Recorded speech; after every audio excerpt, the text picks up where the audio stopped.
yeah, it's always like that. There's a couple more down there as well, and it's always be aware of that kind of thing. So sadly, I had to like tuck my tail between my legs, and I was going to truck it through the borders, but it's going to be a long time, and I had like too much invested in the vehicle. So I had to like decide to come back through Mexico and to do Baja again, and then wanted to cross the States and do the east coast of the States and Canada. But it was nice to be able to like get back into Baja again. So we met there in Catavina, and you traveled along with us. And I say we were part of Cameron Steele's Rip to Cabo motorcycle ride. That's when we hooked up with you there. And right. You traveled along with us for 4 or 5 days and made it down to Cabo with us, if I remember right. That's right. And I didn't hear from you for quite some time. And then next thing you know, I'm in Baja for the Baja 1000. I think it was for the 1000, and I'm seeing you hanging out with the owner of the sanctioning body that puts on the events. And if I remember correctly, I think I even saw you waving the green flag at the starting line, or right there involved with all the VIPs. So here's this guy that comes from the other side of the world, stumbles into a few people on the Baja Peninsula that ultimately tell us about that. How did you end up at the starting line of the Baja 1000? It was, again, really, really bizarre. And it's all, thanks to, Cameron Steele and, well, basically everyone at with Rip to Cabo. It was through that, it's one of these things which, like, it's almost like not Chinese whispers, but, you get introduced to one person and the next and the next.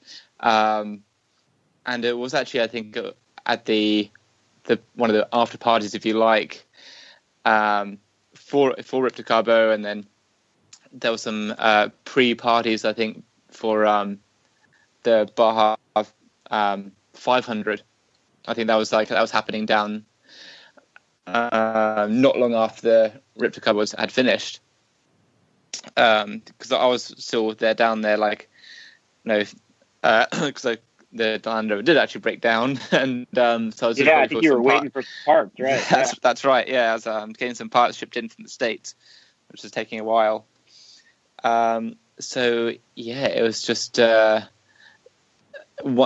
led from one person to the next, and I think that's right. It was got to the point where I was end up working for the 500, and I think it was the 500 for that time, and they kind of gave me a camera and was like, do you want us to shoot the start and shoot the finish? I was like, okay.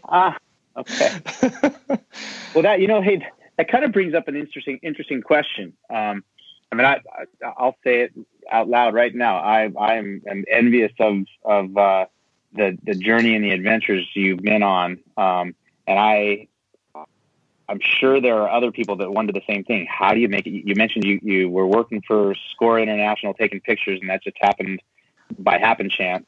Are there any interesting stories about how you're able to? I mean, I know you're not traveling in the lap of luxury, but you're also not living in squalor. How do you make it work? It's an odd one. So I was working along the way. So I would try and work for a few months every year. And when I left home, I knew I could kind of make it across. I ended up getting a working visa for Canada as well. But it's every job I've had along the way. It was always kind of playing on my mind on, how, I was going to get a job. But throughout the whole time, I've never actually applied for a job, which is really odd. It always like kind of right time, right place, or wrong time, right place kind of thing. And even if I kind of wasn't at that time, like even, really looking for a job, something would actually just come up. And I think I helped a guy build a hovercraft in Kazakhstan. I worked on a campsite in Russia for about 6 weeks while I was waiting for it was an odd one. I was waiting for the border to clear to Mongolia, because basically back then Russia stopped Mongolia's fuel supply, so there's no diesel in the country. So I couldn't enter Mongolia until I got the all clear, and so while I was waiting for that, I kind of got a job on a campsite, just for a few weeks, which is just So you were a photographer or pseudo photographer for Score International during one of their races. Did you do any other interesting things in Baja during your several month sojourn there? It was just mainly with doing the Baja races. End up doing some work for RPM, which are one of the other.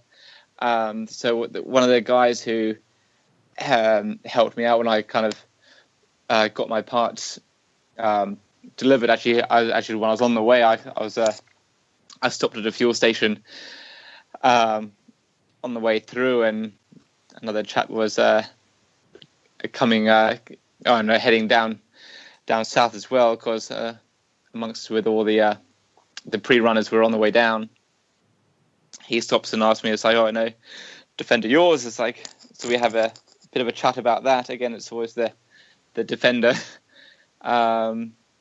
So long story short, I told him I'm just waiting for some parts coming in, and he's like, oh, if I can help at all, let me know. So he ends up living down in Pescadero, so just outside Todos Santos. So he helps me out there, and he's one of the chaps that I basically hang out with all the time, and it's basically him and his family. Everyone was kind of felt very welcoming down there, and so this is after the races. I went and said, went to his place and said thank you very much. And sorry, getting off topic now. No, but you kind of steered it right back to Pescadero. One of my favorite areas there on the Pacific coastline in southern Baja, and you lived there for a little while, right? Yeah, because he was actually one of the guys who works for RPM. So after that one, when I said, went to say thank yous, he actually looked after the Defender for a while, because I had to come back to England for a couple of months. But then when I returned, he convinced me to stay a bit longer, because the Baja 1000 was about to start. And he ended up getting me a job with RPM for just doing some photography for them too, for that race. So again, a lot of fun. It's just it's just mayhem and off road, and a lot of excitement. So it's another one of the reasons why I love Baja so much. So you're currently stationary in England, and is the vehicle running, or are you trying to get it back to? It is. It just got back 2 weeks ago. I finally got it back here. It took forever and a day to get it shipped back here, and I've shipped the car a couple of times on the trip, and I ended up shipping it back from New York to here, and just the shipping company I used was, I must admit, one of the honestly, they're about as useful as a chocolate teapot.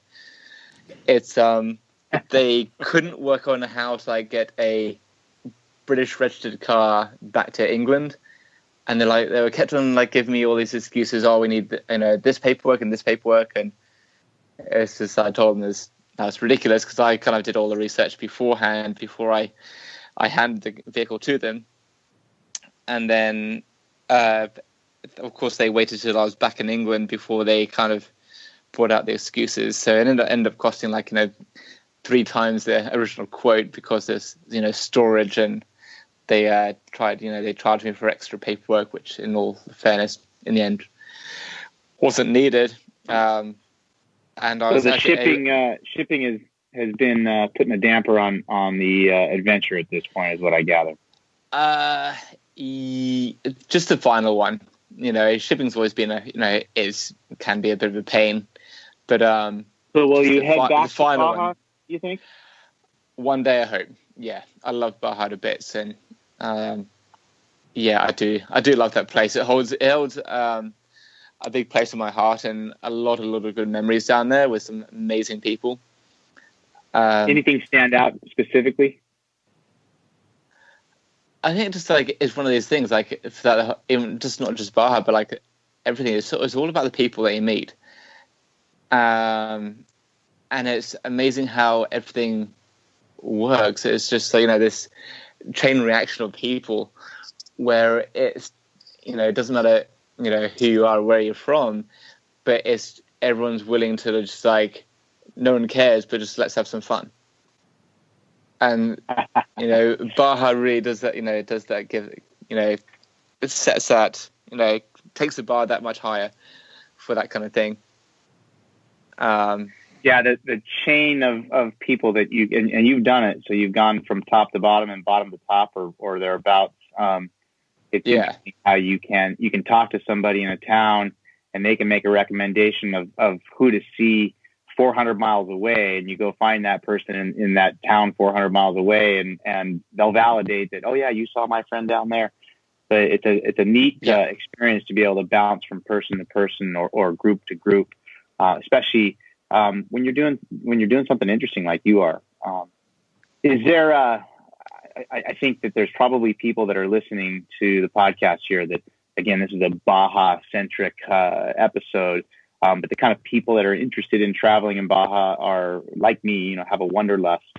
I'm staring at the 3 words on the homepage of your website, and it says "Get out there." There's obviously everybody's got excuses for why they're not getting out there. Any advice to those of us that are sitting staring at computer screens too much and not getting out there enough? How do we do it? What's the answer?